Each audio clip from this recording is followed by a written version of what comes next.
Dear student, in today's video we will discuss about the proton NMR spectro-related problems. First we will start with the application of the NMR, then we will discuss some interpretation related, some key points, and then some problems. Okay, so we will start with the application of the proton NMR.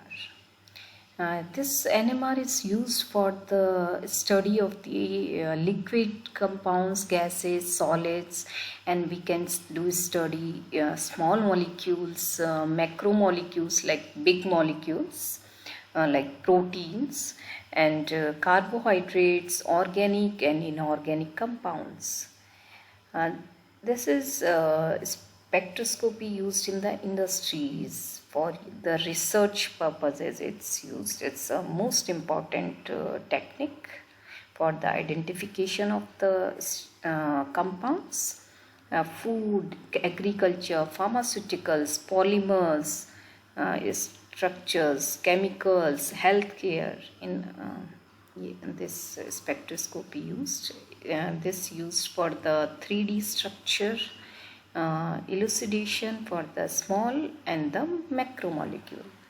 We can identify the presence of the hydrogen bond in the compounds.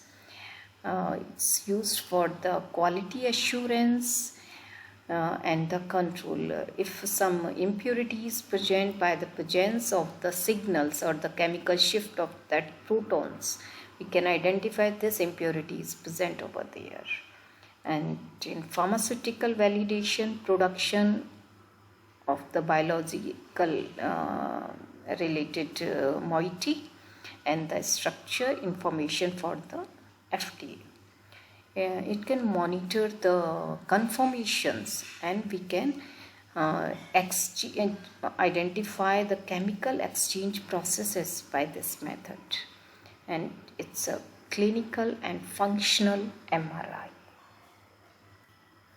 For the interpretation of the proton NMR, we will keep these points in our mind. Like if for the NMR number of signals, we can find out how many kinds of protons are present by their chemical shift. By the position of signals, we can find out what is the environment of the protons, the relative intensity of the protons, number of protons, and by the splitting of protons, we can find out number of nearby protons.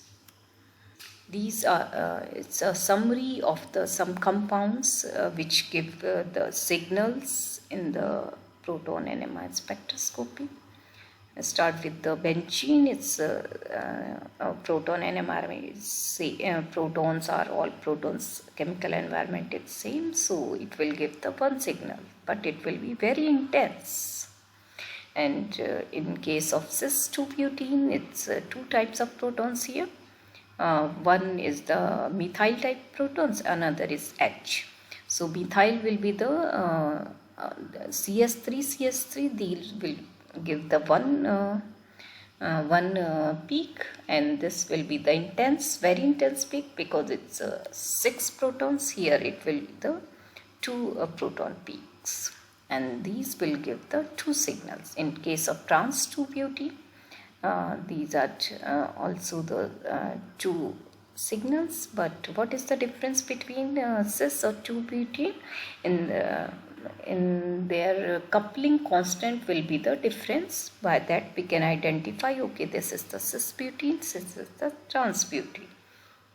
In case of trans-haloalkene, this will give 3 signals. One is due to this HA, it's nearby the chloride, and another is HP, it's near to the methyl and the HA environment, and another is the CS3.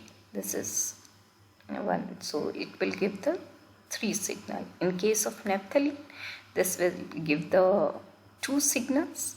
These orthotype 1-2 signals is due to the one same Miller protons, these 4, and p type 4 this. So it's 2 signals will give the naphthalene.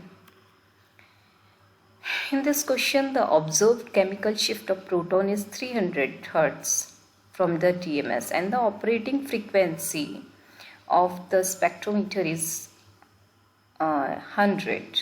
Okay, so calculate the chemical shift in terms of tail ppm. In tail ppm, what you will do, change in the frequency, which is 300, and spectrometer frequency, which is given the 100. So this is will give the 3 ppm. Okay.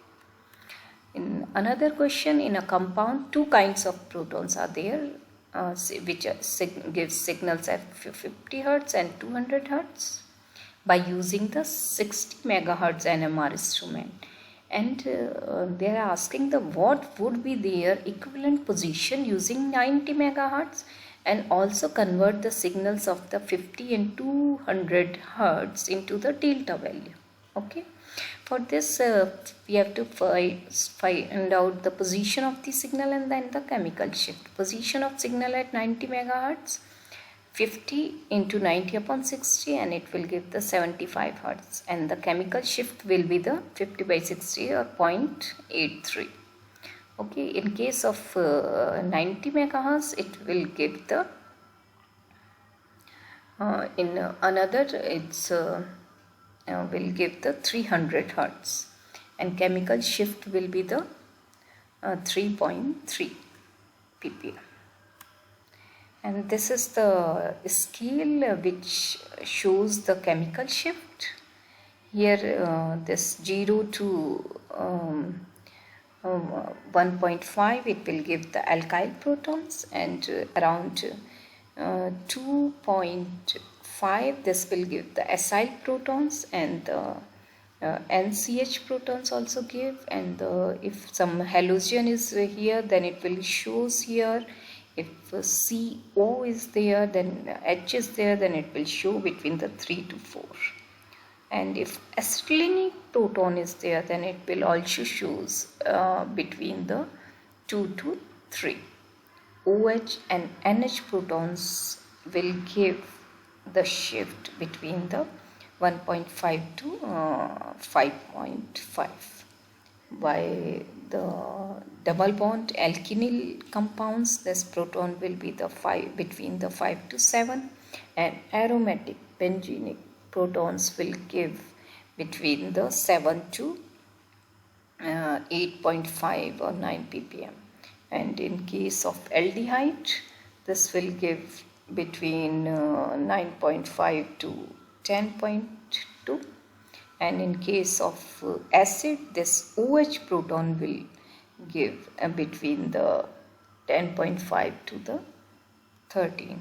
Okay, so as per their chemical environment and nearby group, this shift can be the change, or this chemical shift we can observe that. So this is the example of the ethanol. In ethanol, CS3, CS2OH, and there is 3 types of protons are here. So this is the methyl, CH2 and OH. Methyl, this is this proton will split due to the CH2 nearby proton, so it will give the N+1 peak of the nearby. So this will give the triplet here around 1.3, and this CH2 proton, and on this splitting will be the 3 and 1 is OH. So this will give the 3, it means the quadrat here, and for the OH, this will give the singlet here. So is very important. In another question, determine the resonance frequency between the 2 resonance in NMR spectrum taken at 300 megahertz instrument.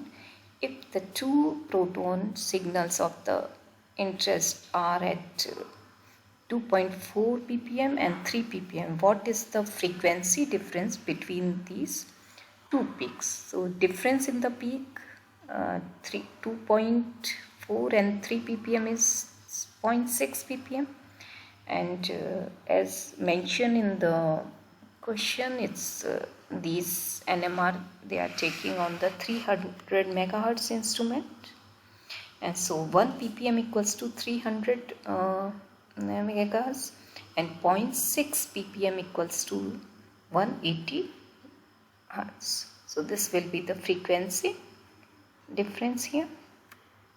Thank you for watching this video. If you like, just click on the like button.